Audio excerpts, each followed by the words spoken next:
The principal slammed the marker down, eyes locked on Malcolm, in front of the entire school. "Solve this, or admit you cheated." Gasps echoed, as students watched the janitor's son step toward the whiteboard, trembling hands raised, cameras clicked, whispers turned cruel. But just as Malcolm wrote the final line of his solution, he was cut off. The principal ripped the marker from his hand and accused him of stealing the answer. But what if the footage proved otherwise, and someone deleted it? Before we deep dive into this interesting story, subscribe to our channel and tell us where are you watching from. Share in the comments below. The air in Greenwood High carried that sharp early morning chill, the kind that crept in through slightly cracked windows and settled against lockers and metal door handles. The fluorescent lights buzzed above as students shuffled to their first classes, but the hallway outside the administrative offices was unusually crowded. There was a quiet tension in the air, not the usual high school drama, but something colder, more orchestrated. At the center of it all stood Principal Craig Halverson, his arms crossed, a folded sheet of paper clutched in his left hand like a damning piece of evidence. His stern eyes were fixed on a single student approaching from the double-door entrance. Malcolm Green had always walked the halls of Greenwood, with a quiet presence. He wasn't the loudest or the most social, but those who knew him understood his brilliance. He wasn't just good at math, he lived it. Equations soothed him. Numbers made sense when nothing else did. His notebooks were filled with solutions, not just to assigned homework, but to problems that even some teachers considered unsolvable. His father, Leonard, dropped him off at school every day in a district-issued yellow school bus before beginning his morning route, an act of care that some students mocked with whispered jokes about Malcolm being chauffeured by his janitor. What Malcolm didn't know as he entered that hallway was that the problem he'd solved over the weekend, an advanced calculus bonus question, meant to challenge the top seniors, had triggered something ugly behind the scenes. Miss Cafferty, the AP calculus teacher, had never expected a sophomore to return with a full, clean solution, and she especially hadn't expected that student to be him. Instead of celebrating his intelligence, she'd run to Halverson's office, red-faced and suspicious. Within hours, the problem had become evidence. Malcolm had become the accused. Halverson raised his hand, signaling Malcolm to stop. "You," he said, his voice carrying through the corridor. "You said you solved this?" He unfolded the paper dramatically, showing the complex string of derivatives, integrals and limits. "Why don't you show everyone how you got there?" A group of students paused. Some leaned against lockers. A few took out their phones, sensing something viral in the making. Malcolm blinked, stunned. "Right here?" he asked. The principal gave a condescending nod. "If you really solved it, it shouldn't be a problem." Malcolm's hands trembled slightly, as a whiteboard was wheeled out from a nearby classroom, like they'd prepared this moment in advance. His heart raced, not from fear of the math, but from the weight of eyes watching him not as a peer, but as a spectacle. He knew what this was. This wasn't about the problem. It was about him, about putting the bus driver's son in his place. He uncapped the marker with a click that felt deafening, and began writing. Slowly, confidently, the numbers unfolded. For Malcolm, solving problems wasn't about speed. It was about structure, about truth. He worked through the limits, applying L'Hopital's rule, transitioning cleanly into integration by parts. The board filled with elegant logic, each step justified. Murmurs broke. Even students who didn't understand the math could see the precision, the clarity. A few looked genuinely impressed. But from the side, Cafferty leaned in to Halverson. Her eyes narrowed. The tension in Halverson's jaw grew tighter. He was watching a narrative he didn't like. A black boy outshining his expectations in public.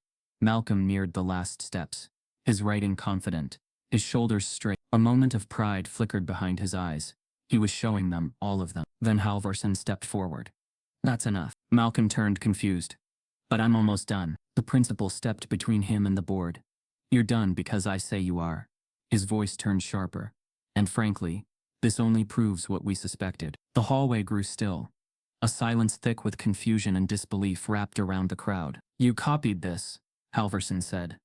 "No sophomore writes like that. You had help. Maybe from your father's bus. Maybe from online. But you didn't come up with this on your own." Malcolm's mouth opened, but no words came out. His chest felt hollow. He looked to the board, his work, his passion, and saw how quickly it had been dismissed. Not because it was wrong, but because he wasn't supposed to be right. Cafferty stepped forward, smug. "We'll be reviewing your previous grades. This level of performance is highly irregular. From behind the crowd, someone muttered, "Yes, genius runs in the steering wheel." Laughter. Not much, but enough to sting. Malcolm stepped back, gripping the marker like a lifeline. His knuckles white, his face blank. His silence wasn't submission, it was survival. Because no matter what he said, it would be twisted. He wasn't just solving equations anymore. He was navigating a system stacked against him. As he lowered his hand, stunned and humiliated, a tall senior in the back, a quiet math team captain named Trevor, locked eyes with him, and then without a word he turned and walked straight to the principal's office. Why? No one knew yet. But Malcolm wasn't the only one who had been watching closely. The echoes of the hallway humiliation did not fade when the students dispersed. Instead, they lingered like a stain that spread from one conversation to the next, mutating as it traveled. By the time the late morning bell rang, Malcolm's name had already left the space of curiosity and entered the realm of accusation. The unsolved calculus problem that once symbolized intellectual challenge was now being framed as a trap he had supposedly walked himself into. The staff room buzzed in quiet murmurs, and classrooms filled with whispers that slipped across rows of desks. The phrase that repeated itself more than any other was that his performance had been statistically suspicious, a polite academic phrase that hid the ugly disbelief beneath it. Disbelief that a boy like him from a background like his could have solved something others could not. What began as speculation quickly hardened into narrative. Posters that had once celebrated Malcolm's upcoming participation in regional math competitions were quietly peeled from the bulletin boards. Some were torn deliberately, corners ripped and edges bent, while others disappeared overnight, as if they had never existed at all. The school corridors, which had always felt like a shelter where he could fade into thought, now felt like a gallery of erasure. Students walked past him with sidelong glances, some smirking, some avoiding eye contact, some recording him in passing as if he were a living controversy more than a student. The emotional weight of it settled into his shoulders slowly, like something he could not shrug off no matter how deeply he tried to breathe through it. The smear gained momentum online faster than it did on campus. Anonymous accounts appeared across student group pages, attaching his name to edited screenshots and manufactured captions. His solution to the calculus problem was circulated with mocking commentary that insisted it was copied, rehearsed, or stolen. The rhetoric became crueler the further it traveled. Strangers who did not know his face or his effort suddenly decided he was a symbol of audacity rather than dedication. They referred to his father's job with derision, implying that brilliance could not grow in a household where wages were earned behind a steering wheel. The digital space that once served as a distraction from schoolwork now turned into a slow, relentless assault on his identity. Inside Malcolm's chest, the hurt lived quietly, not in tears or outbursts, but in that deep inward folding that happens when someone realizes that their excellence is not only unwelcome, but weaponized against them. He moved through hallways differently now, careful, restrained, shrinking into himself so that no one could mistake confidence for arrogance. What pained him most was not that people doubted his ability, but that they doubted his right to possess it. He had always believed that effort would earn him space, but it now felt like effort had painted a target instead. The vandalism appeared one afternoon after last period, when the hallway lights were dim, and the building carried that hollow quiet of a nearly empty school. His locker door, once ordinary and unnoticed, now bore a scrawled message referencing his father's job, twisted into an insult that degraded both of them, at once. It wasn't loud or theatrical. It was deliberate, personal, and cruelly specific. The message made clear that this was never just about a math problem. It was about reminding him of the social position others believed he should never rise above. The words struck at the core of his dignity, turning his father's honest work into a tool of humiliation. Leonard arrived later that evening to drive a late athletic route, and caught sight of the defaced locker before anyone else had the chance to scrub it off. He stood there longer than he meant to, his chest tightening with the quiet ache of witnessing his own lifetime of subtle dismissals being repeated through his son.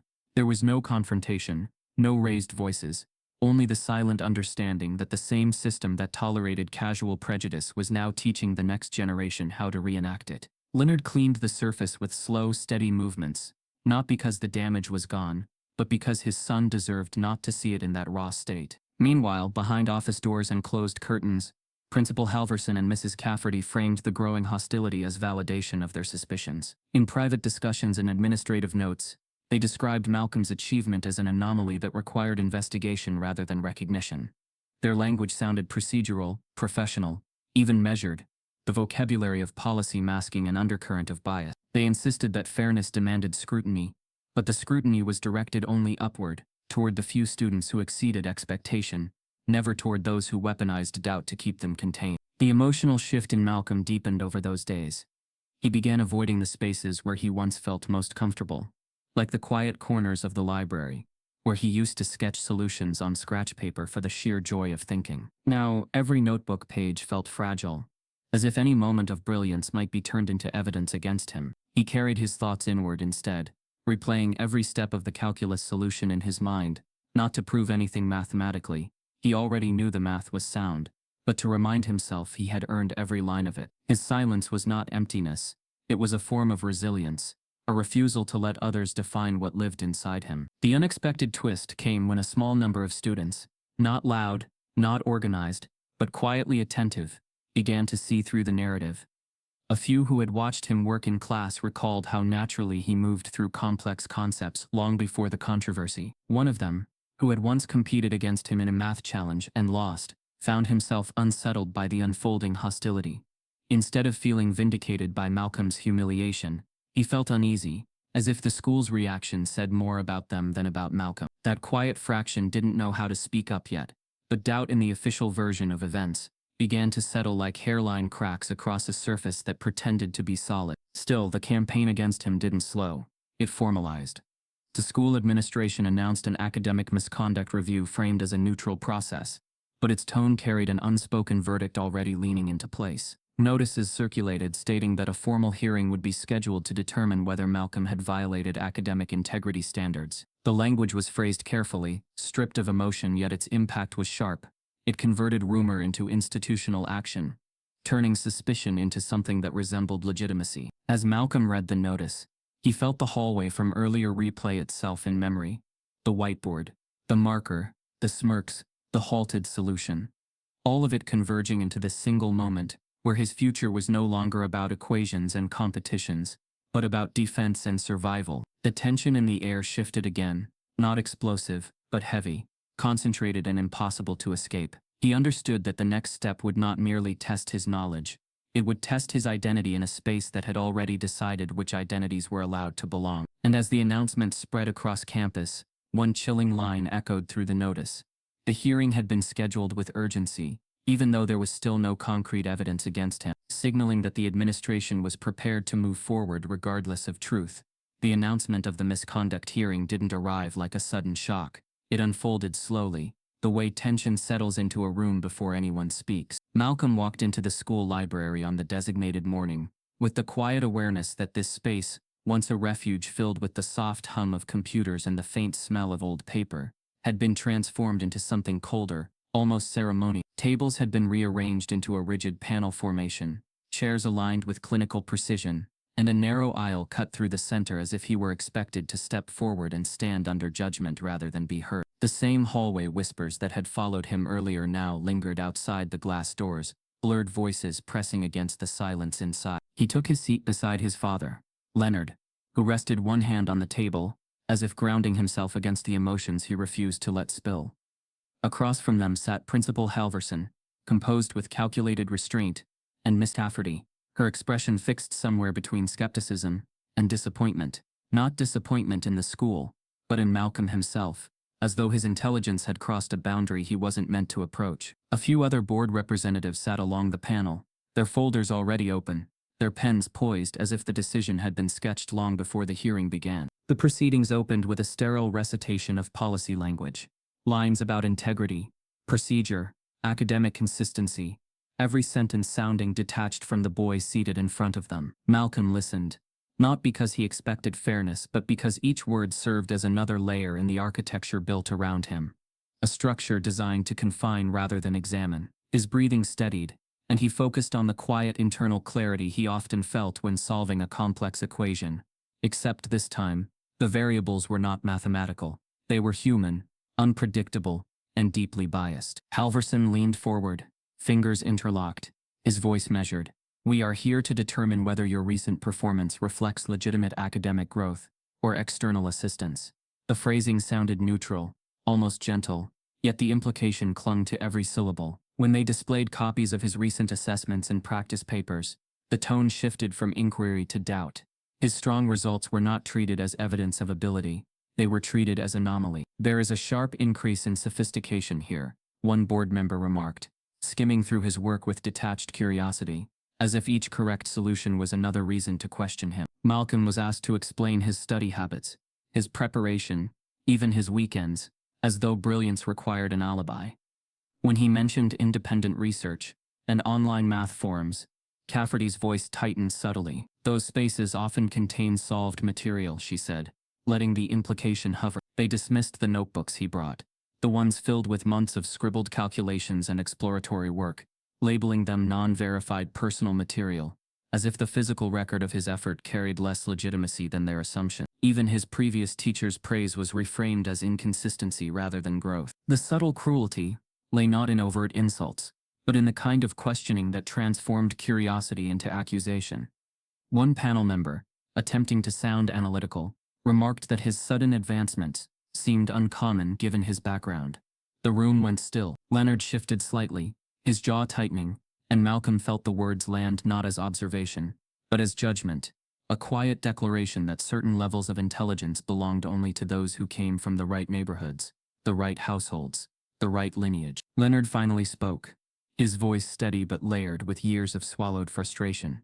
He described Malcolm's late-night study sessions, the light spilling beneath his bedroom door long after the rest of the apartment had gone dark. He spoke of his son's curiosity, his discipline, his notebook stacked high on their kitchen table. "My boy works," he said softly, not with anger but with conviction. "He earns every answer he puts on paper." His words were plain, but they carried the weight of a father who had lived long enough to recognize when his child's effort was being reshaped into suspicion. Yet the panel received his plea as sentiment rather than substance. They insisted on maintaining professional distance, acknowledging Leonard's concern while quietly discarding its relevance. Malcolm watched the exchange with an ache he did not know how to name. Not sadness, not anger, but the deep unsettling awareness that sincerity held no power in a room where narratives were already sealed. The unexpected twist emerged when they abruptly announced that Malcolm's tutor, a retired community college instructor who had occasionally guided him through advanced concepts, would be barred from participating or submitting testimony. They framed the decision as avoidance of potential instructional influence, but the message was unmistakable. Every source connected to Malcolm's growth was being removed, invalidated, or excluded. Without support, he was left to stand alone, not as a student presenting his achievements, but as a suspect defending his existence within a world that doubted his right to excel. The outcome was wrapped in procedural language. They stated that no formal punishment was being issued, only temporary protocol measures placed on record.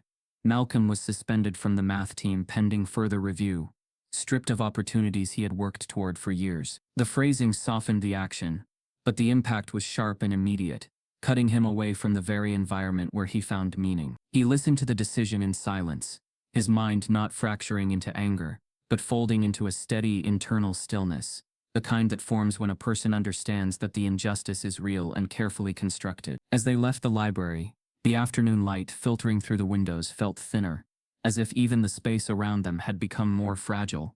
Leonard's footsteps were slow, his breathing controlled, but beneath that calm was a quiet storm of disbelief and grief. Malcolm didn't speak at first. He carried the weight of the hearing inside his chest, every question and dismissal replaying like an echo he could not silence. When Leonard finally whispered, "You didn't deserve that," his voice trembled not from weakness but from the profound helplessness of a man who had spent a lifetime navigating invisible barriers he had hoped his son might one day escape. They walked home that evening, under a sky that seemed dimmer than usual, the neighborhood quiet, the air still.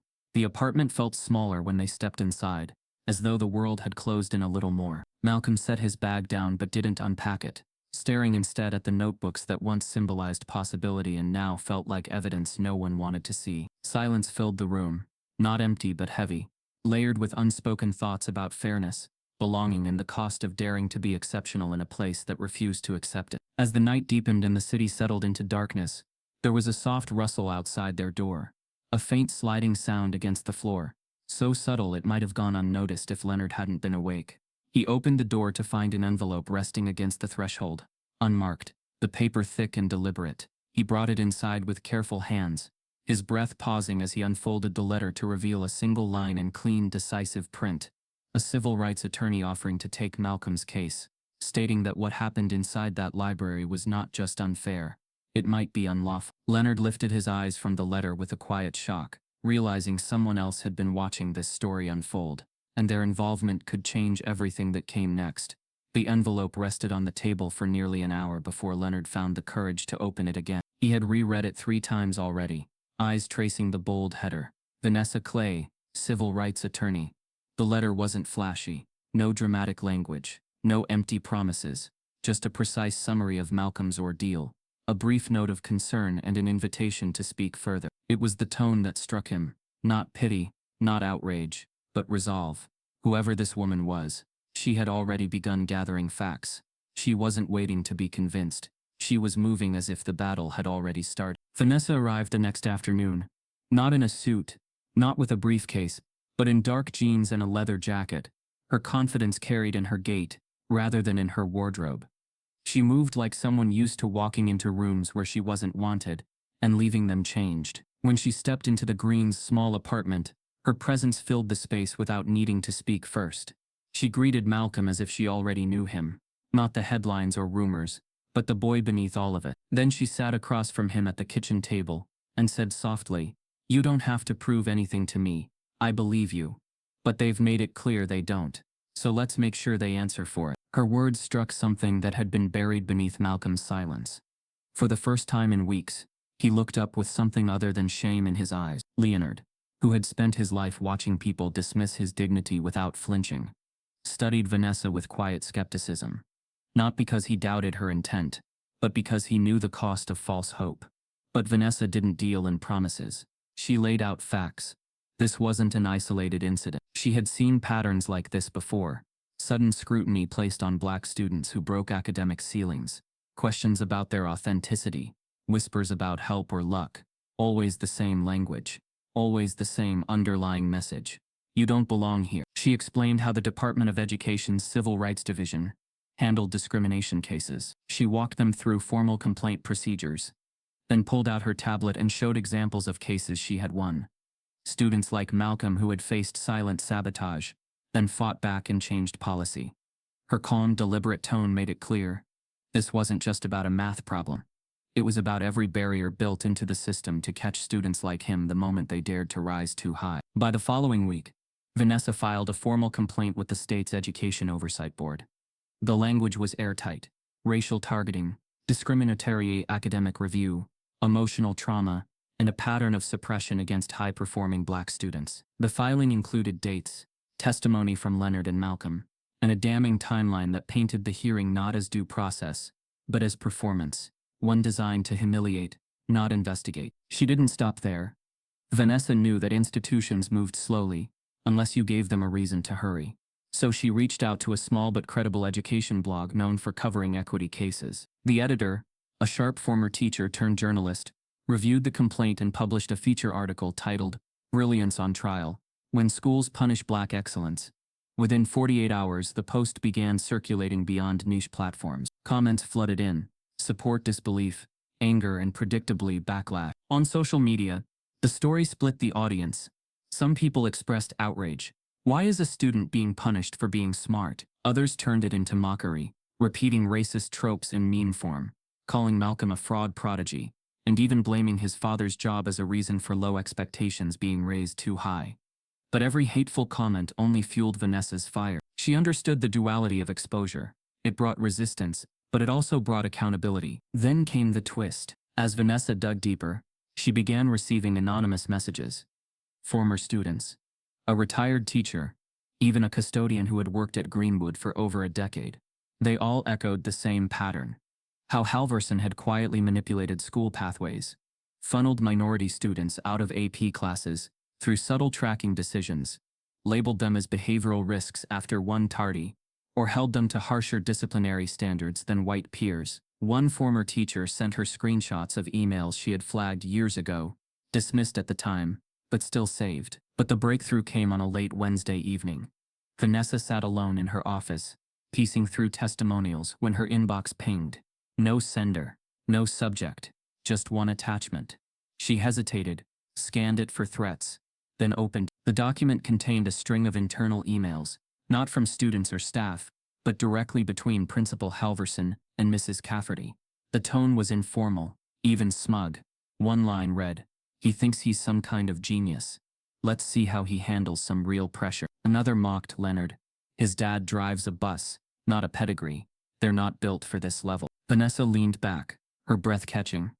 It was confirmation of what they had all felt but couldn't yet prove, that the hearing, the academic review, the entire charade had been premeditated, not to find the truth, but to shame and silence a student who had dared to be exceptional, while as Vanessa prepared to secure the emails as legal evidence, her phone buzzed with a new alert. The school had just filed a confidentiality motion, attempting to suppress any public release of internal correspondence, and Malcolm's name was listed in the request. The night air around Greenwood High was still, but not silent. The rustling of leaves against the brick walls whispered like secrets, and the dim parking lot lights flickered with the low hum of fluorescent tension. Inside, the building lay in official slumber, hallways vacant, classrooms dark, motion sensors armed. But deep within the west wing, past the auditorium and the administration offices, a glow pulsed faintly behind the heavy locked door of the server room. What should have been idle hums of dormant technology now played host to a quiet rebellion. Trevor Langston stood hunched over a terminal, his fingers moving quickly, his breath shallow. The math team captain had never seen himself as a rule breaker. He was calculated, meticulous, someone who weighed every decision like an equation. But something had shifted in him, that day in the hallway when Malcolm was forced to solve the calculus problem under pressure. Trevor had watched from the sidelines, recognizing not just the correctness of Malcolm's work, but the way he carried it, the precision, the poise, the fluency that didn't come from a textbook cheat sheet. It was real, and watching it be torn down felt like watching math itself be twisted into a weapon. Trevor hadn't told anyone his plan. Not his teammates, not his parents, especially not the faculty. He used his status as a top student and student aide in the tech club to his advantage, accessing the digital keycard system under the guise of updating permissions. The server room wasn't exactly Fort Knox, but it wasn't open either. What he needed was buried in the school's archived surveillance backups. A narrow slice of footage from the morning Malcolm had been ambushed in the hallway. If the cameras had caught the whiteboard, or even better, the principal and Mrs. Cafferty watching him solve the problem, it could confirm that Malcolm hadn't cheated, that he'd been set up to fail, or worse, to be humiliated. The interface was archaic. Files nested inside folders like digital nesting dolls. But Trevor was focused. The footage loaded slowly, pixelated at first, then sharper. And there it was. Malcolm standing at the whiteboard, marker in hand, face tense with concentration. Students watched in a semicircle, and just behind them, Principal Halverson loomed with that thin, smug smirk. Trevor hadn't forgotten. The audio was patchy, but enough came through. Phrases like, "Let's see if he can actually do it," and "He says he solved it, then let's make him prove it," filtered from the speakers like soft indictments. The tone wasn't one of academic inquiry. It was theater, an ambush wrapped in pretense. Trevor's hands trembled as he downloaded the footage onto a flash drive. But curiosity, the same instinct that made him good at math, pushed him to dig deeper. He had heard rumors of staff using internal messaging apps, a habit from remote learning days that never fully disappeared. Most communications were filtered, but he found a folder misnamed with a random string of numbers. He clicked it. The first email hit like a punch to the gut. Subject: the genius. From Cafferty to Halverson. Body: if this kid's as smart as he thinks, let's see how he handles humiliation. His father drives a bus. They don't raise prodigies behind steering wheels. Might be time to pop that little math bubble before it inflates any further. Trevor scrolled, jaw tightening. Another email followed. Subject: re the genius. From Halverson to Cafferty. Body: agreed. Public test tomorrow. Let him show his work in front of an audience. If he stumbles, good. If not, we review cheating protocol. Either way, we control the narrative. Trevor couldn't believe what he was reading. These weren't two teachers trying to protect academic integrity. This was a calculated takedown, a script, a trap. The footage alone was powerful. But this was explosive. It proved intention. It proved bias. It proved everything Malcolm had been feeling but couldn't name. He backed up the files, twice, uploaded a copy to an encrypted cloud folder, and labeled it with an innocuous title, Geometry Templates 2022. Then, just before logging off, he composed an email from a burner account attaching the key clips and screenshots. Subject: you deserve the truth. To Malcolm Green. At Student Greenwood. Body: they never meant to give you a fair shot. Here's the proof. Protect yourself. Be smart. It was only after the email sent and the screen went dark that Trevor realized his body was soaked with cold sweat. The adrenaline had masked it. He exhaled sharply, tucked the flash drive into his sock, and began retracing his steps to the exit. But what he didn't know, what none of them knew, was that the server access log had already triggered a silent notification. A flag on Halvorson's administrative dashboard that marked a breach of the surveillance archive. He'd insisted on the alert months ago, not out of paranoia, but control. He wanted to know if anyone ever went digging where they weren't supposed to, and now someone had. The next morning, Malcolm woke up to find the email sitting unread in his inbox. His heart raced as he opened it, unsure what to expect. And then, there it was, his own image on the whiteboard. The teacher's cruel messages, the evidence he never thought he'd see. He didn't know who had sent it, but he knew one thing for certain. This changed everything. Across town, inside his private office, Principal Halvorson stared at the breach alert with narrowed eyes. He didn't know who had accessed the files yet, but he knew exactly what they'd taken. And for the first time since the scandal began, his smirk vanished. He picked up the phone, dialed an internal extension, and said coldly, "We have a problem." Trevor's seat in homeroom was empty the next morning. It wasn't like him to be late, let alone absent. His name still sat printed on the whiteboard under Mathlete Update, but the chair beneath it was untouched, his backpack nowhere in sight. Malcolm noticed immediately, a strange ripple in his gut tightening as he checked the clock again. Something was wrong. By second period, the announcement came over the PA system, delivered in Halvorson's usual calm, clipped voice. Effective immediately, Trevor Langston has been placed on administrative suspension pending investigation for an unauthorized breach of Greenwood High's secure systems. The statement was delivered like a formality, just another procedural update, but the silence that followed it was deafening. Whispers started instantly, and heads turned toward Malcolm, who sat frozen at his desk, his fingers slowly tightening around the pencil in his hand. He didn't need confirmation. He already knew this wasn't about school policy. It was retaliation. The footage, the emails, the truth someone was trying to silence. He hadn't known who'd sent it, but he knew now. And more terrifying than Trevor's absence was what might happen next. By lunch, Malcolm was summoned to the front office. He stepped into the same conference room where the misconduct hearing had taken place. Only this time, Halvorson wasn't pretending to be impartial. His tone was sharp, his words rehearsed. "We've been alerted to the possibility that you were involved in an unauthorized data theft," he said, sliding a copy of the school's digital policy handbook across the table. "This is serious, Malcolm. Very serious." Malcolm stared at the folder but didn't touch it. "I didn't do anything wrong," he said, his voice low but steady. Halvorson didn't blink. "And yet, a student in your circle accesses confidential staff communication and conveniently sends you material that paints this administration in a negative light? That's a bit too neat, don't you think?" Malcolm remained silent, recognizing the trap. If he defended Trevor, he was admitting they were connected. If he denied knowing him, he'd be betraying the one person who'd risked everything to help him. "We will be launching a review into your online activity," Halvorson continued, "and if it's discovered you were involved, disciplinary action will be taken." Malcolm looked up, meeting Halvorson's gaze directly for the first time. "The footage doesn't lie. You and Mrs. Cafferty said those things. You mocked my dad. You planned to embarrass me." Halvorson's expression never changed. "That footage doesn't exist anymore. The archive was purged this morning for security reasons. No record remains." The words hit like a slap. Vanessa had warned him about this. How institutions could erase truth faster than they manufactured lies. Malcolm felt heat rise in his chest, but he didn't give Halvorson the reaction he wanted.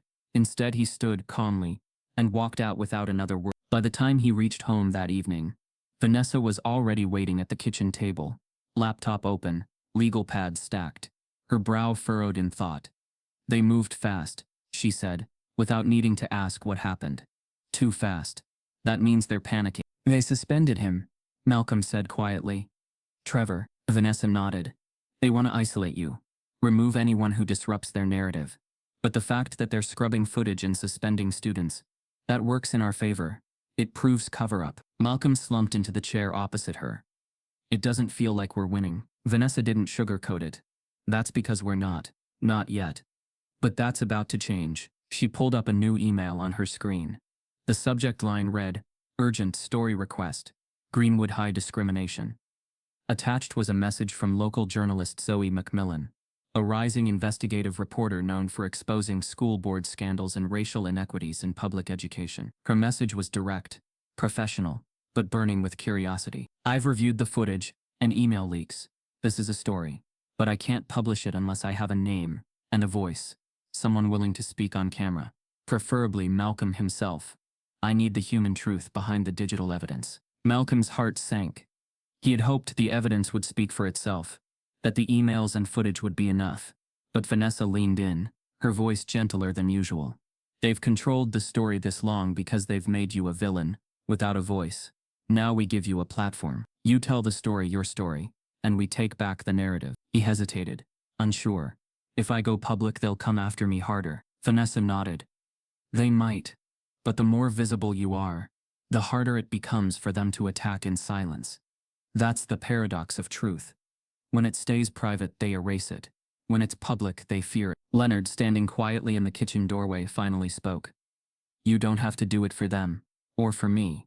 But if you're ready, the world should see who you really are." The room fell quiet. Outside the window, the sun dipped below the buildings, casting long shadows across the floor. Malcolm sat there, shoulders tense, mind spinning. He hadn't asked for this fight, but maybe that didn't matter anymore. That night, as he stood in front of the mirror rehearsing what he might say on camera, his phone buzzed with a new message from an unknown number. "Speak and you'll regret it.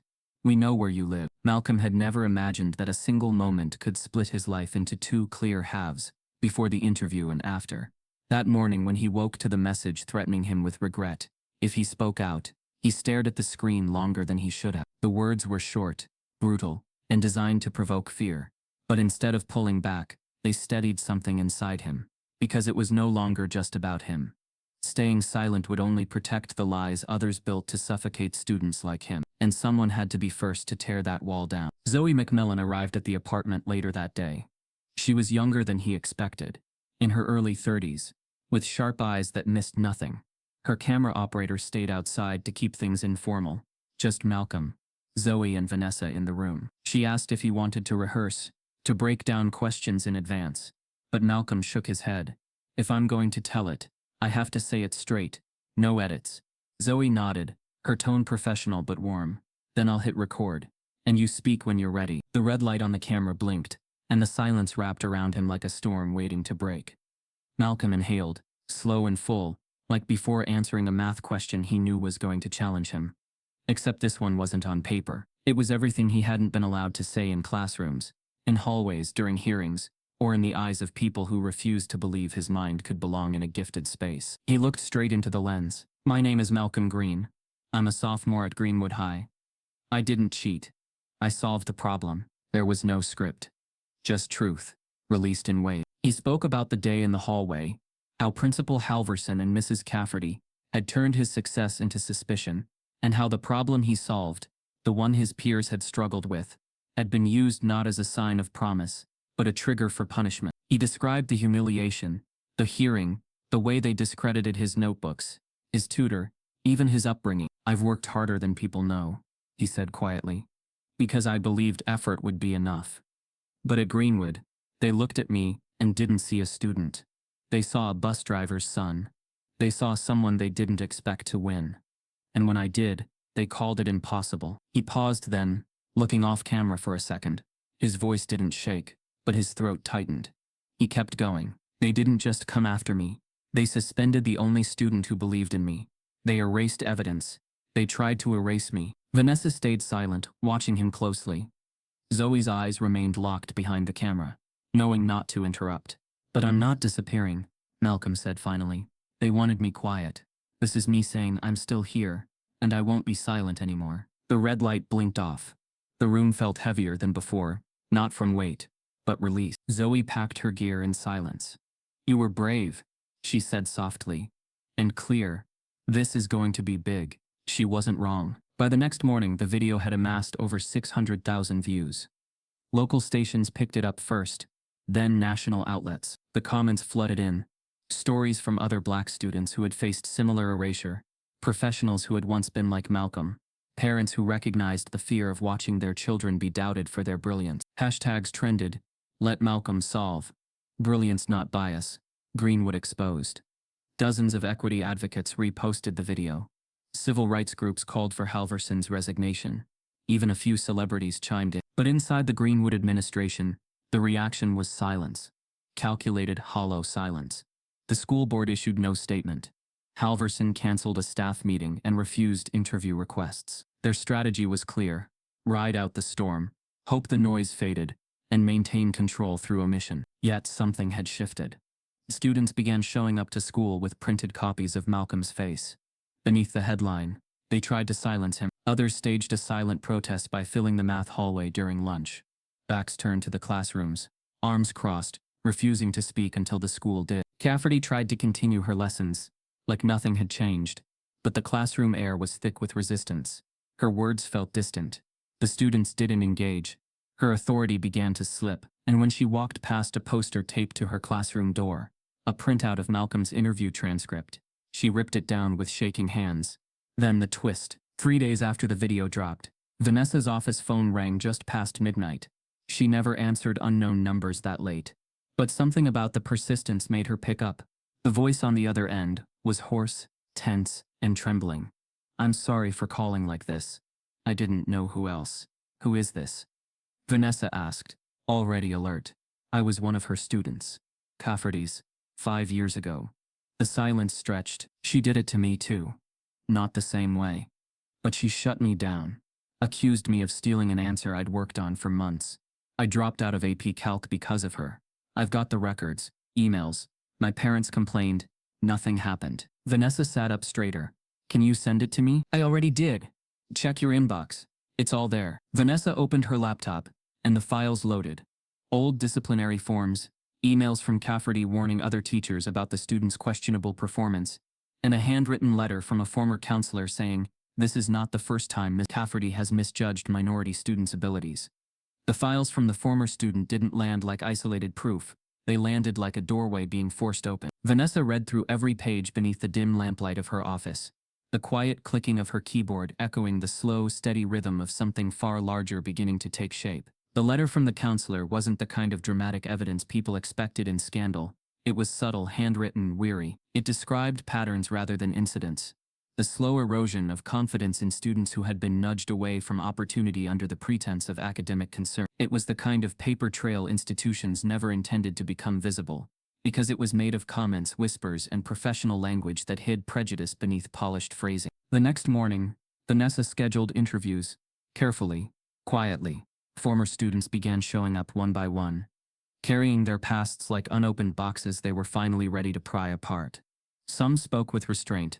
Others trembled through sentences they had buried for years. One woman, now in college, recalled how Halverson had pulled her from AP Chemistry after one low quiz grade, telling her she was better suited for general coursework. Another young man revealed how his request to retest an exam was denied while his white peer received an automatic extension. Each testimony didn't scream corruption on its own, but together they formed a pattern too consistent to ignore. In the background of every story was the same familiar pressure.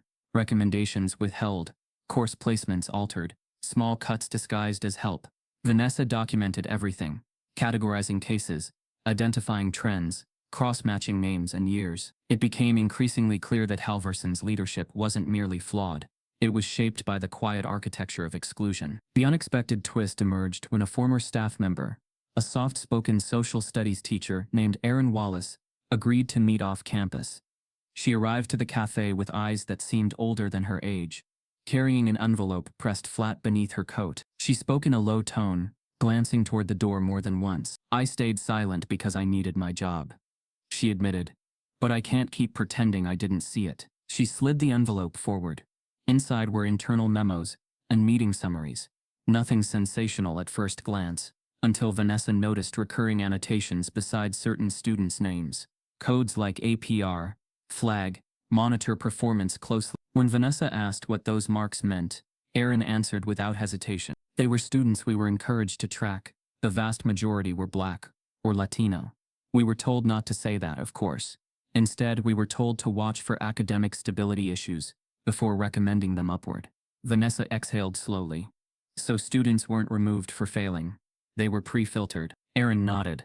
And if anyone challenged placement decisions, they were labeled emotional, confrontational, or ungrateful. It was systemic, woven into policy, sanitized through language. When the school board caught wind of the growing testimonies, their tone shifted from passive neutrality to strained containment.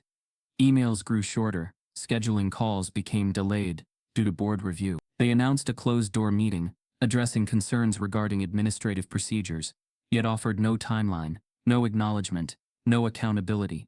They weren't defending Halverson outright. They were calculating how far they could protect him without drowning alongside him. Halverson, however, remained unmoved. He walked Greenwood's corridors with the same civil composure, greeting staff with clipped politeness, as if the world outside didn't exist, as if Malcolm's interview, Trevor's suspension, Vanessa's filings, and the national coverage were distant echoes that could never penetrate his office walls. To him, this wasn't crisis. It was disruption. And disruptions could be managed. But the pressure continued to mount. Parents began emailing. Community leaders requested transparency. Minority advocacy groups requested access to district reports. And through it all, Halverson spoke only when he chose to, and always in statements that said nothing. Greenwood remains committed to fairness. He wrote, "We are reviewing concerns through proper channels. We discourage misinformation during ongoing investigations." His words wrapped silence in professionalism. Malcolm felt the shift in the air too. The students were no longer whispering curiosity or cruelty. They were watching. Not because he was a scandal, but because his story echoed something many of them had felt in quieter, smaller ways. For some, the school had never been cruel, only selective about where it allowed them to thrive. Vanessa continued collecting testimonies until her wall was filled with timelines and names. She sat back one evening, studying the web she had built. Every mark, every incident, every withdrawn AP recommendation formed an undeniable path pointing toward one conclusion. What happened to Malcolm wasn't an anomaly. It was a system rehearsed over years. This isn't just a boy they tried to silence, she murmured to herself. This is a culture they've protected. She was preparing a compiled briefing, something she intended to bring not only to the board, but to the state when the twist came through like a strike. A link began spreading across private parent groups and local forums. A leaked disciplinary record bearing Malcolm's name. The document claimed he had a pattern of disruptive behavior, noted multiple warnings, and referenced academic dishonesty concerns dating back months. It was filled with carefully crafted phrasing, the kind that sounded official enough to wound credibility. Within an hour, screenshots flooded social platforms. Malcolm saw them before Vanessa did. His chest tightened. His first instinct was to question himself, to wonder whether somewhere, somehow, this was pulled from a file he'd never seen. But the dates didn't match. The incidents didn't exist. None of it was real. The record was fabricated. He forwarded it to Vanessa without a message. She opened it slowly, analyzing fonts, signatures, metadata. Her jaw set into a hard, silent line. "This isn't a leak," she said after a long breath. "This is a weapon." Halverson had moved first, not to defend himself, but to rewrite Malcolm's story from the inside out. The school board didn't claim responsibility. They didn't acknowledge the file, but they didn't deny it either. They allowed it to circulate, allowed strangers to doubt, to speculate, to undermine the truth. Malcolm sat at the kitchen table in stunned quiet while Leonard stood behind him, the silence between them thick with a familiar ache, the same kind of ache men feel when they watch a system attempt to erase their child's worth in plain sight. Vanessa closed her laptop, her voice steady but burning. "They're not trying to prove you wrong anymore," she said softly. "They're trying to erase who you are." And before she could begin drafting a response, a new notification appeared across her screen. The fake disciplinary file had just been submitted as supporting evidence to the State Review Board, under Halverson's personal signature. It wasn't just the fake disciplinary file that shifted the tide, it was what followed. Within 48 hours of the forged document hitting online forums, the internet was flooded with pieces of Malcolm's life, taken out of context and twisted into a narrative so distorted it became unrecognizable. Someone, maybe from inside the school, maybe outside, had scoured his social media history, digging through years of posts, photos, comments, and classroom group chats. Screenshots were shared in carefully cropped form, an old photo of Malcolm at a party with friends, angled to look like defiance, A sarcastic meme he'd once posted during finals week was spun into proof of disrespect for authority. Even text messages exchanged jokingly with his math club were recirculated as signs of cocky behavior. The campaign wasn't just targeting his achievements, it was targeting his identity. What made it more brutal was how familiar it all felt. It was the old American formula, executed through a digital age lens. Discredit the black student not by proving him wrong, but by making people believe he was never worthy in the first place. Malcolm, once seen as a rising scholar, was being repackaged as a cautionary tale. Anonymous profiles called him arrogant. Community boards echoed coded phrases. He seemed troubled anyway, or maybe he needed to be knocked down a peg. The praise he once received was replaced by quiet rejection, polite distance, and then outright silence. Students who had once worked beside him on group projects now avoided eye contact in the halls. Teachers who'd once praised his analytical thinking now marked him absent-minded in comments. The shift wasn't loud, it was subtle, a withdrawal of belief, an unspoken agreement that maybe the problem wasn't the institution, maybe the problem was him. The toll wasn't immediate. It crept in like fog, heavy and suffocating. Malcolm stopped checking his notifications. He closed his laptop without opening his emails. He deleted apps. He stopped solving equations in his notebook. He sat at his desk, day after day, pencil in hand, blank paper in front of him. But nothing moved. What haunted him most wasn't the lies. It was how easy they were for people to believe. He pulled away from Vanessa, not out of distrust, but exhaustion. Every legal move felt like it dragged behind the smear campaign. For every witness they found, 10 more false narratives surfaced online. And though Vanessa kept pushing, filing new evidence, preparing counters, exposing the fake disciplinary file, Malcolm could feel his mind drifting deeper into a silence that scared even him. Leonard noticed first. He came home one night to find Malcolm still seated in the same spot he'd left him that morning. Same clothes, same posture, same distant stare. The dinner on the table went untouched. The air in the apartment was so still it felt like the world outside had stopped spinning. Leonard sat across from him, voice soft. "You haven't eaten." Malcolm didn't look up. "It doesn't matter." Leonard's heart tightened, but he didn't respond with fatherly cliché. He simply said, "That's not true. You matter. Your mind, your work, your name, it all matters. Don't let them steal that." But Malcolm's silence deepened, the weight of months collapsing into a single truth. He was tired. Tired of fighting. Tired of proving. Tired of being brilliant in a world that would rather break him than believe him. That night, Leonard stood in front of a packed church basement during a community town hall. It wasn't televised. No cameras, no press, just neighbors, teachers, students, parents. He hadn't planned to speak, but when the microphone was passed and the silence lingered too long, he stood. "I'm not a lawyer," he began. "I don't know how to speak like politicians. I just know what it feels like to watch your child be cut down for being more than people expected." His voice cracked once, but he didn't stop. "My son didn't cheat. He didn't lie. He didn't hurt anyone. His only mistake was being excellent in a place that didn't want him to be." He paused, eyes sweeping the crowd.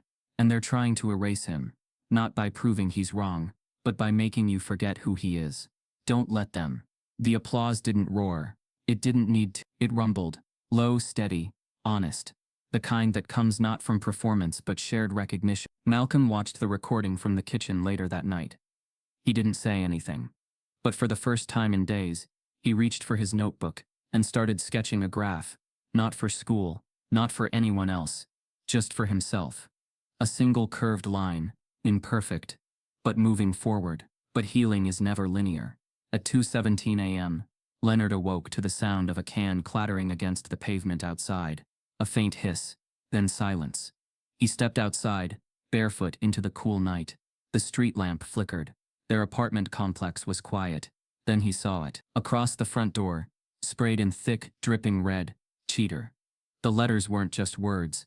They were a message, a threat, a warning. Malcolm appeared behind him, silent.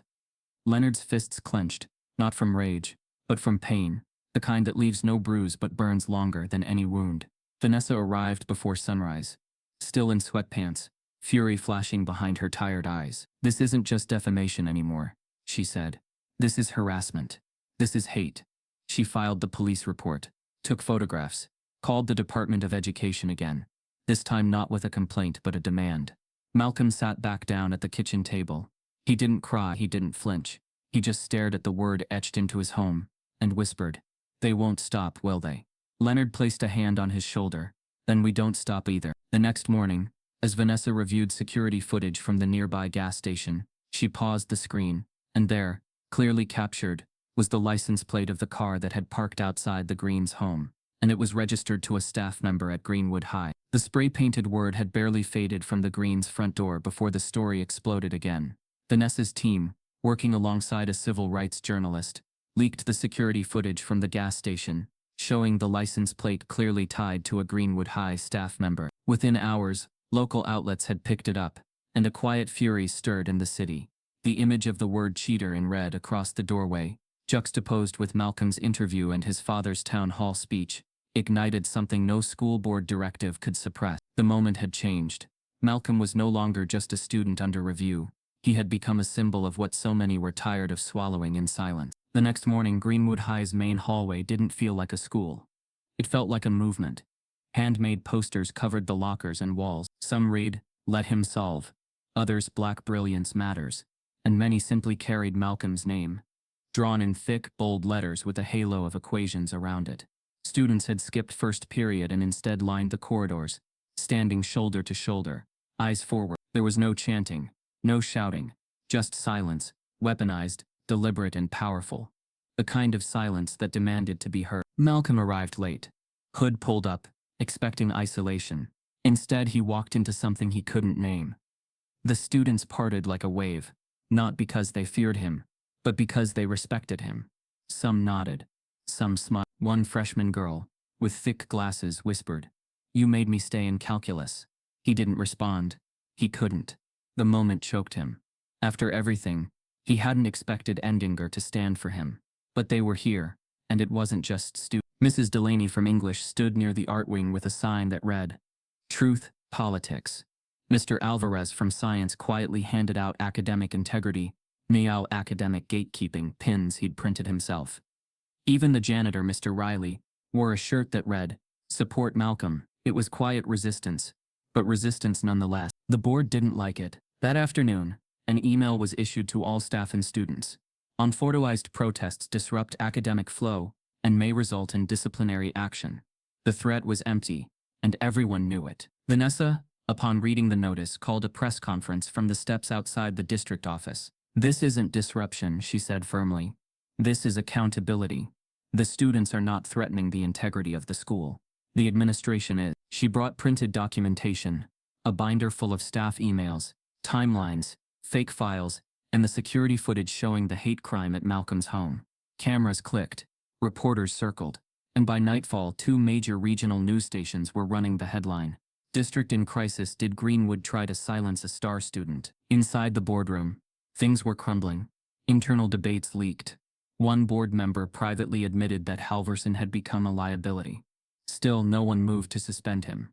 The institution was trying to preserve itself, hoping the story would plateau and fade. But Vanessa had filed a motion, a legal injunction, that would pause the academic review process and force the Department of Education to intervene directly. If granted, it would freeze Greenwood's ability to punish or retaliate against Malcolm until a formal state-level investigation was completed. "I've played their game long enough," Vanessa told Leonard in a hushed conversation that night. "Now I'm going to flip the board." But with visibility came opportunity, and not all of it pure. The following morning, Vanessa received a formal letter from a prestigious private school on the East Coast. Hawthorne Academy.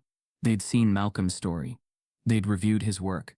They were deeply moved by his resilience. Enclosed in the letter was an offer, a full scholarship for the remaining years of high school, complete with housing, travel expenses, and access to college-level mathematics mentorship. Attached to the offer was the name of the donor who had made it possible, a local billionaire philanthropist, known for funding educational escape routes for promising inner-city youth. The letter ended with a line that felt like a sigh disguised as charity.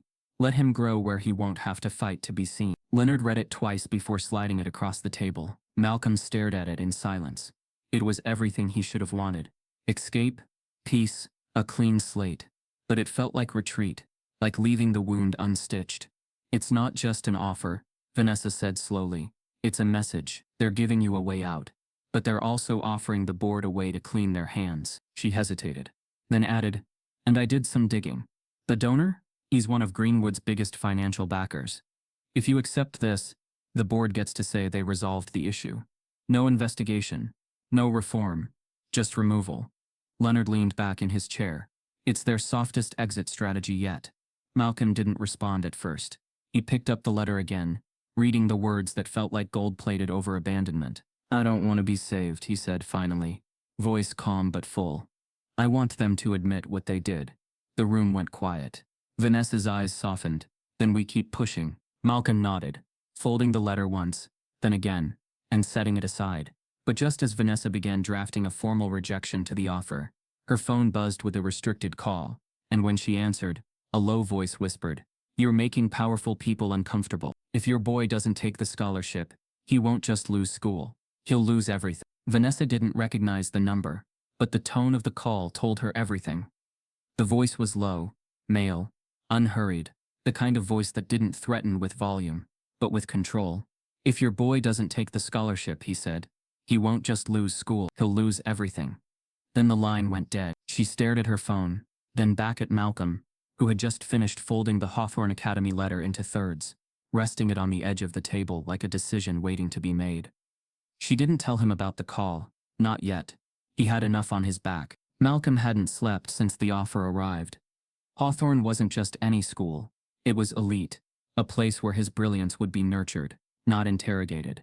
Its graduates didn't beg to be believed. They were handed opportunities as default. No hearings, no hallway whiteboards, no principal with veiled contempt. And with the scholarship covering everything, room, board, even summer mentorships, it was objectively a way out. The thought of being surrounded by other students who could talk to him in equations instead of rumors, it was intoxicating. Everyone told him to take it. His math coach, the only one who hadn't publicly distanced himself, said, "You deserve a place that sees you." His guidance counselor called it a once-in-a-lifetime detour to something better. Even some of the student protesters, now facing their own warnings from administration, began softly urging him to go. "You've done enough," one junior said. "We can keep fighting here.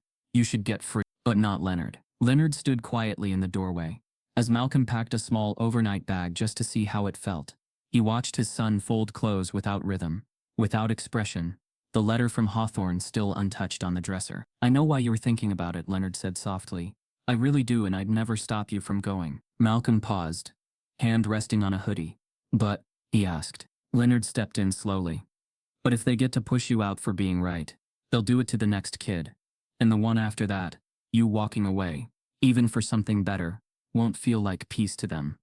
It'll feel like they won." Malcolm didn't respond. He sat on the edge of his bed, head low. "I'm tired, Dad." Leonard sat beside him. So was Dr. King. So was every black man who had to prove he was harmless just to be heard. But we don't stop just because we're tired. We stop when we're finished. Malcolm blinked hard. "What if I'm finished here?" The words hung in the air like ash. That evening, Vanessa arranged a virtual call with a former Hawthorne graduate who'd gone through something similar, a high-profile transfer after a public injustice. The woman, now an Ivy League professor, was warm but direct. "Hawthorne was an escape and a pressure cooker," she explained.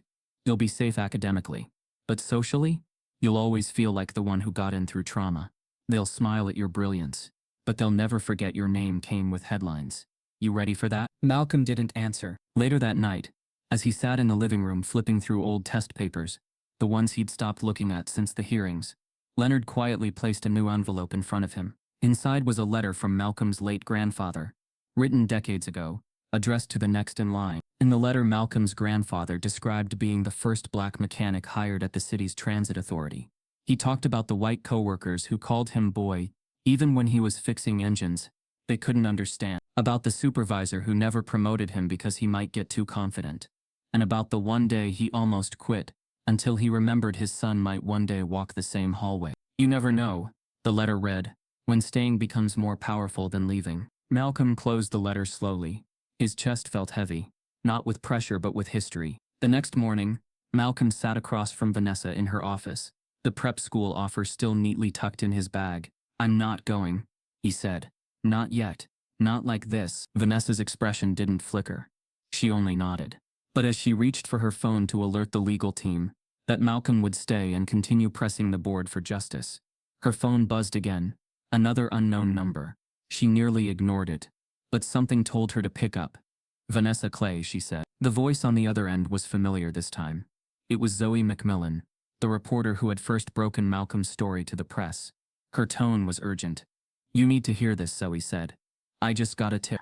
Halverson's name was mentioned in a closed-door meeting at the district office last night. Vanessa leaned forward. "For what?" Zoe hesitated. "He's being considered for a superintendent position in the next district over." Silent. Vanessa blinked. "They're promoting him?" "Looks like it." Quietly. "If he steps down now, they frame it as voluntary, not scandal. Clean exit, new job, no heat." Vanessa's stomach dropped. The donor's offer, the veiled threat, the mounting silence from the board. It all clicked. This wasn't about pushing Malcolm out anymore. It was about protecting Halverson's future. Vanessa hung up the phone and turned to Malcolm, her voice sharp with urgency. "They're trying to bury the scandal by promoting the man who caused it, and we have less than 48 hours to stop it before the appointment is made." The news that Halverson was quietly being considered for a superintendent position hit Vanessa like a slap across the face. But it didn't stun her. It mobilized her. The timing, the silence, the sudden donor offer, it all made sense now. The district wasn't just ignoring what Halverson had done. They were orchestrating his escape. If Malcolm had accepted the scholarship and disappeared, the board would have claimed victory, called the case resolved, and paved the way for Halverson to be promoted without public consequence. That wasn't just injustice. It was institutional laundering. Vanessa knew then that they had no time left for cautious filings or closed-door complaints. The cover-up needed to be exposed, and it needed to go national. She called Trevor first. Since his suspension, he'd been mostly quiet, working from home, recovering from the wave of digital backlash that followed his involvement. But the moment Vanessa told him the stakes, his voice shifted. Sharp, purposeful. "I still have the original files," he said. "The footage, the full version, the admin emails, everything." "Are you sure you're ready to be visible again?" Vanessa asked. Trevor didn't hesitate. "They already took everything they could from me. I'm not hiding." They met in Vanessa's office the next morning. She brought her legal team. He brought a hard drive. For hours they compiled every piece of digital evidence. The hallway footage, showing Malcolm solving the calculus problem under pressure. Cafferty's email mocking his father. The internal memo encouraging staff to monitor certain students. And testimonies from former teachers like Aaron Wallace. Vanessa's paralegal built a digital folder with timestamps, summaries, and encryption keys. They named it the Greenwood Files. Then Vanessa reached out to Zoe McMillan again. But this time they didn't pitch her a local angle. They went bigger. Zoe had recently accepted a freelance assignment with the Atlantic Chronicle, a national investigative platform known for its exposés on educational corruption and racial inequity. The editors agreed within an hour. The story was too important to ignore. Vanessa and Zoe arranged for an embargoed publication, a drop so precise it would break in the morning, just before the district board's scheduled closed-door review session. No room to control the narrative. No time to bury the truth. The night before the release, Malcolm stayed awake in his room, staring at the digital clock that refused to move fast enough. The house was silent, except for the hum of the refrigerator and Leonard's occasional pacing in the hallway. He didn't feel brave. He didn't feel powerful. He felt exposed, like the next day would finally tear off the last layer between him and the world.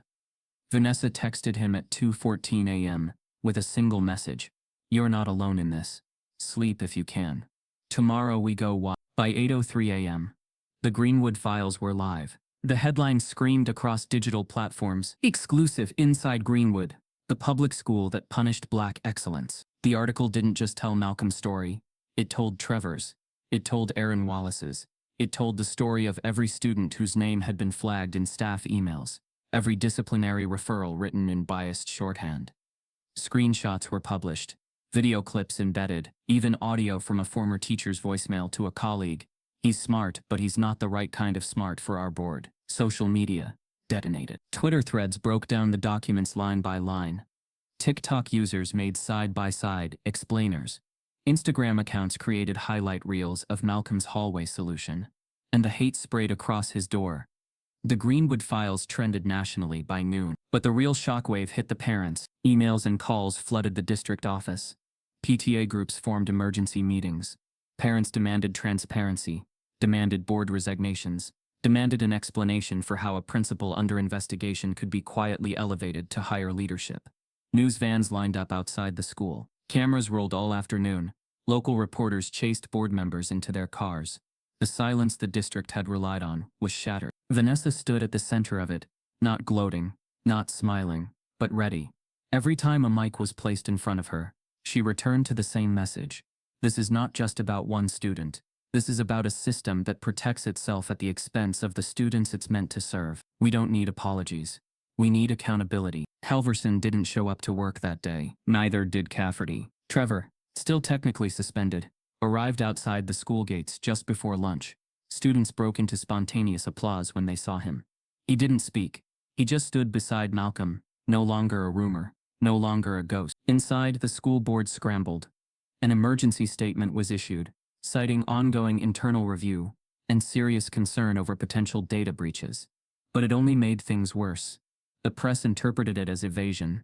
Parents saw it as arrogance. A local pastor led a peaceful sit-in on the front lawn of the district building, joined by students and alumni who had been quietly watching until now. And then, just after 3:00 p.m., the Department of Education's official Twitter account made a statement in response to recent evidence of systemic bias and suppression within Greenwood Unified School District.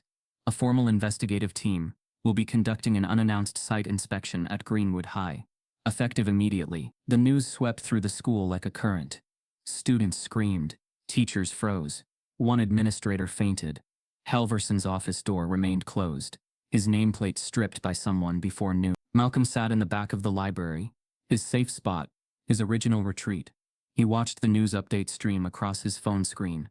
A single sentence carrying the weight of months of silence, shame, and resistance. Leonard walked in behind him quietly, hands in his pockets. "They're coming," he said softly. Malcolm looked up, eyes full, voice barely above a whisper. This time, they're coming for them. As cameras swarmed Greenwood's entrance and federal investigators stepped onto campus, Vanessa's phone buzzed with a direct message from a burner account. "Greenwood is just one head of the beast.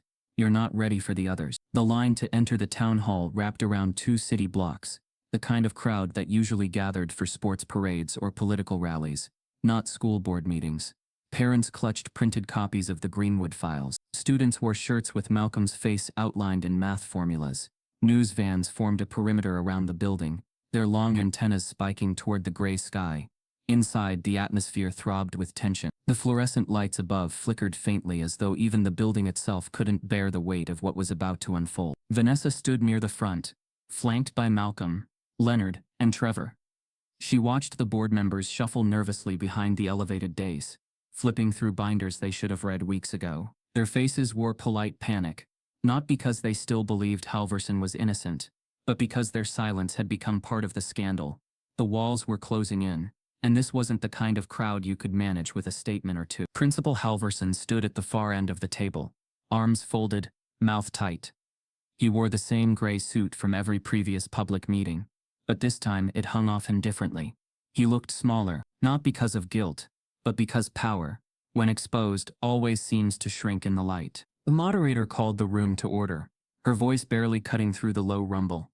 "This session is convened for public testimony and emergency response regarding allegations of systemic discrimination within Greenwood High and the surrounding district." She scanned the crowd. "Those wishing to speak will do so in 3-minute intervals. Please remain civil." The first parent didn't even wait for the full invitation. A mother stood up, eyes blazing. "My daughter was told not to apply for AP classes because she was still adjusting to high school. She had a 4.0 GPA. Still does. Don't tell me this is just a one-time mistake." Another followed, a father with his teenage son in tow. "My boy dropped out last year. Not because he couldn't keep up, because no one believed he could. That was your culture." The microphones rotated rapidly. Each voice added pressure. A grandmother who'd raised 3 grandchildren in the district. A former custodian who'd overheard Cafferty's racial slurs during lunch hours. Even an ex-board member who claimed he'd resigned quietly after being told to stop stirring the pot when he raised concerns about curriculum tracking. Vanessa felt the heat rising, but she remained silent until her moment came. Then the moderator called a name that silenced the room. "Malcolm Green." He walked slowly to the microphone. Every step forward seemed to peel something off of him. Shame, doubt, fear. By the time he reached the center, he wasn't the target of a scandal. He was its reckoning. He gripped the edges of the podium, took one long breath, and began. I never wanted this attention. I wanted to solve a math problem. That's it. But when I did, they didn't celebrate me. They interrogated me, humiliated me, then tried to erase me. The silence was deafening. They told me I wasn't the right kind of smart. They erased my posters, stripped me from my team, and labeled me a problem. Why? Because I was better than they expected? Because my dad drives a bus instead of wearing a suit? He paused. People in the crowd wiped tears from their cheeks. Even some board members shifted uncomfortably in their chairs. I was a student, and they turned me into a threat. He pulled out a sheet of paper. This is the fake disciplinary file they created to discredit me. It says I was disruptive, that I was caught cheating months before. None of it is real, but it was submitted as evidence to the state. He looked straight at Halverson. You did this. Gasps rose from the crowd. Murmurs surged like a wave. Halverson stood abruptly, face flushed. I won't sit here and be falsely accused by a child who's clearly being manipulated. Vanessa raised her hand, calm and deadly. If the board would allow, she said, we'd like to project some internal documents from the leaked files, including emails between Mr. Halverson and Mrs. Cafferty. The board chair hesitated, but the moment was already out of his control. Vanessa nodded toward her assistant, who connected a laptop to the projector. Within seconds, the auditorium's large white screen displayed an email thread. Halverson's name. Cafferty's words. Let's see how long the genius survives under pressure. He's not built for this. Bus driver genes don't produce prodigies. The crowd erupted. Shouts. Cries. Some stood. Some cursed. Halverson paled. For the first time he looked unsure of his own voice. The board quickly called for a recess. Chairs scraped against the floor. The room buzzed with chaos. Vanessa didn't look back at Halverson. She didn't need to. His face said it all. Outside, reporters hounded board members as they exited into the narrow hallway. The pressure to act, to fire Halverson, to resign, to investigate everyone connected, had reached a fever pitch. But just as Vanessa stepped out for air, her phone vibrated. The message wasn't a number. It was a direct notification from the State Bar of California. You have been named in an official complaint alleging defamation, professional misconduct, and unethical representation. A preliminary review is now underway. She froze. Leonard looked over, seeing her face shift. What is it? They're trying to disbar me, she said quietly. They're trying to erase the lawyer, not just the boy. As she scrolled down the complaint, her eyes locked on the name of the complainant, a former Greenwood board attorney, now mysteriously linked to the private donor, who offered Malcolm the scholarship. The auditorium air was thick with tension. The Monday after the town hall, board members filed into their scheduled session like defendants preparing for a trial they never intended to lose.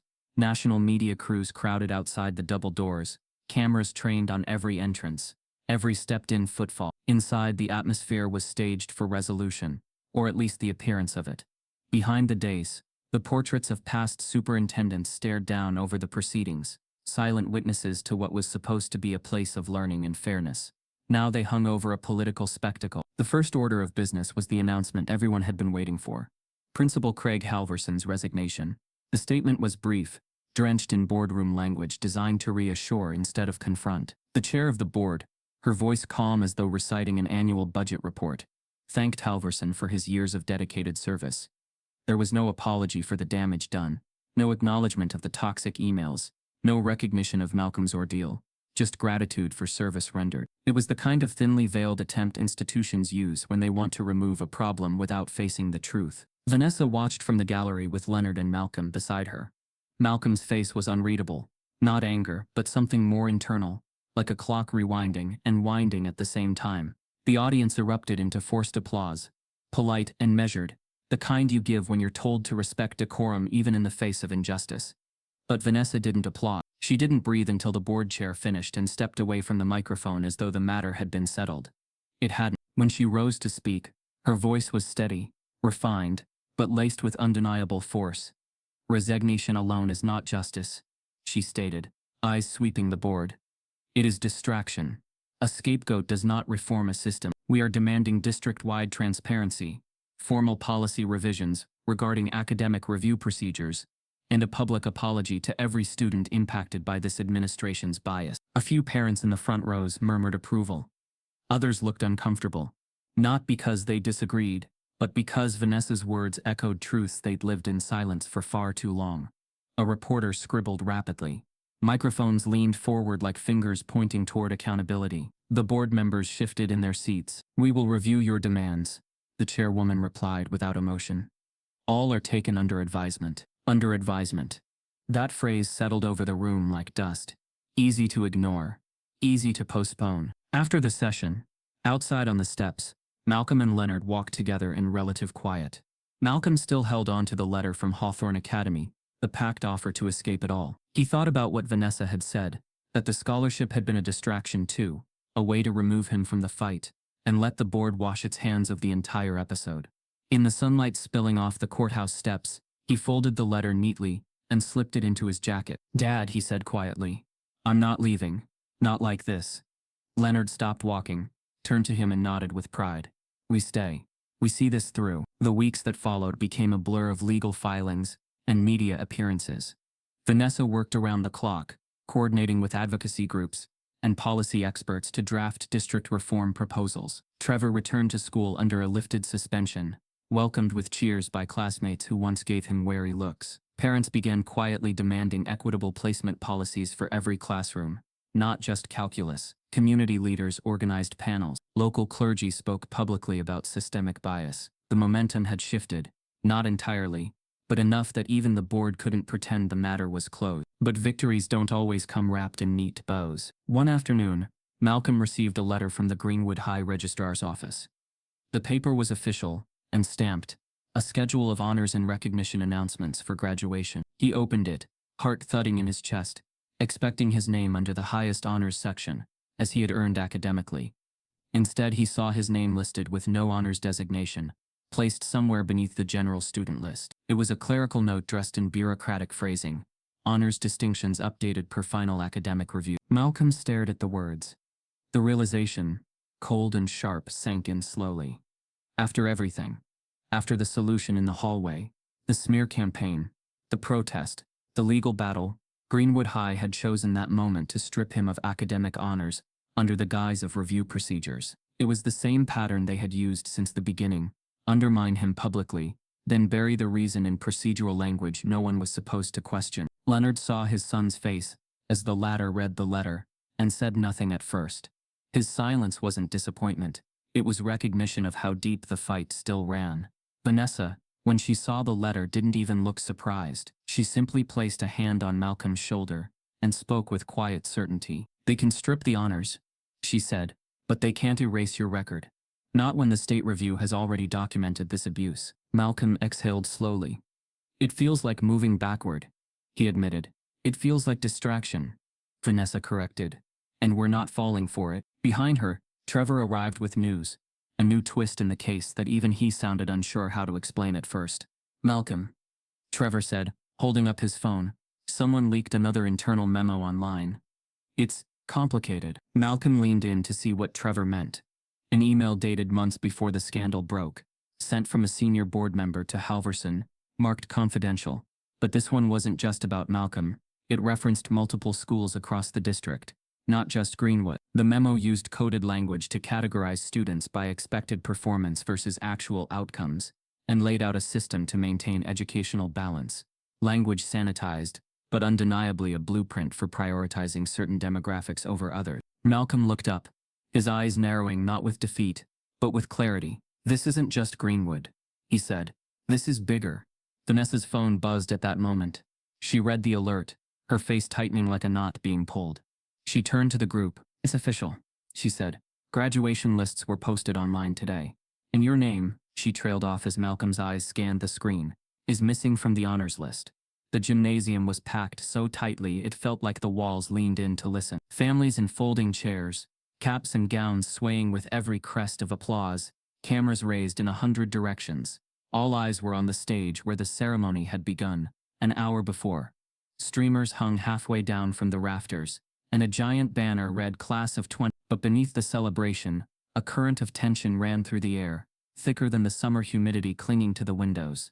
This wasn't just graduation anymore. This was a reckoning. Malcolm sat among his classmates, his cap slightly askew, as though it too bore the weight of the months behind him. He watched as names were called, one by one, each student stepping forward to shake hands, hug parents, and receive honors. The cheers were louder for some than others, expected in any graduating class, but in this one, a restless buzz wound through the seats, whispers about the honors list, about procedural language, about what the school had done to him over and over again. Nothing was forgotten, nothing was forgiven. Leonard sat in the audience, hands clasped tightly together, eyes flicking between his son and the stage. His face was calm, but inside he felt every echo of the past year. The whiteboard in the hallway, the hearings, the protests, the smear campaigns, the spray-painted word on their front door. His breath hitched every time he thought about how close Malcolm had come to walking away, how easily the system could have erased his name and his spirit. This moment was bigger than a diploma.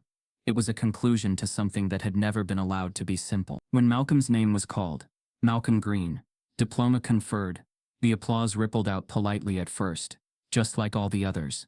But before he could step fully onto the stage, the principal's assistant stopped him mid-stride with a firm hand on his elbow. "You will receive your diploma after the ceremony," she said, not with warmth, but with an official tone that sounded like an order. Malcolm froze. The gym went quiet, a wave of confusion washing over the audience.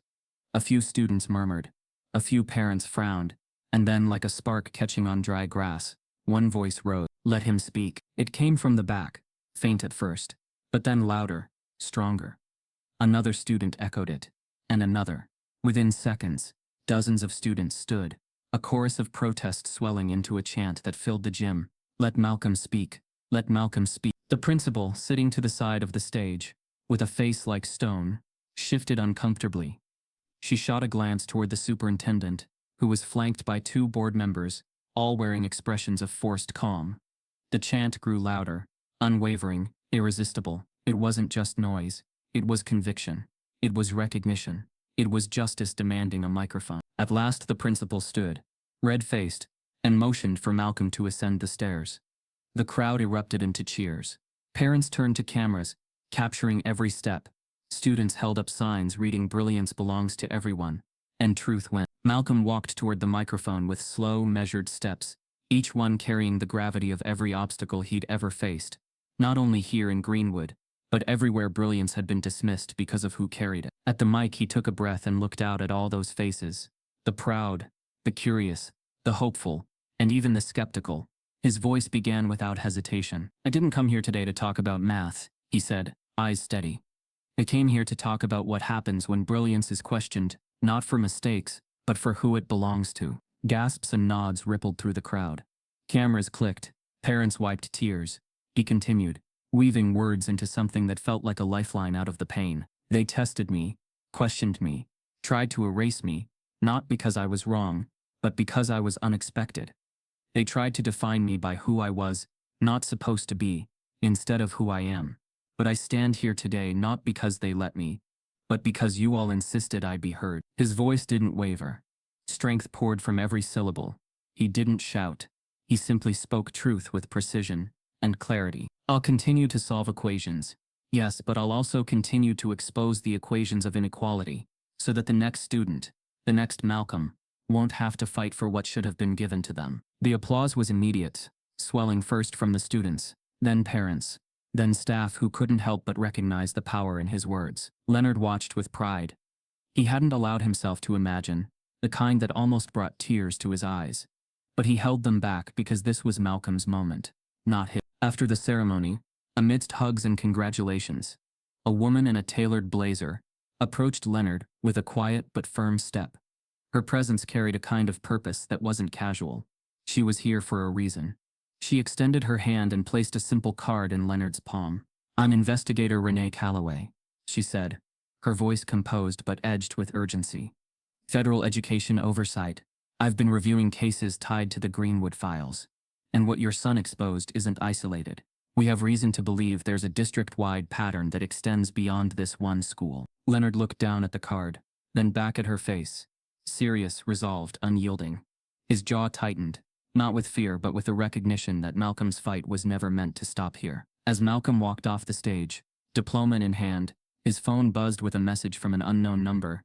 If you think the district was corrupt, wait until you see what's been hidden at the state level. If you've ever been underestimated because of where you come from, or silenced when you were right, this story is for you. Type yes in the comments if you've seen brilliance ignored just because it didn't look the way they expected. Would you have stayed and fought like Malcolm, or walked away? Subscribe to hear stories they tried to erase, and help us make sure no one ever has to prove their worth again.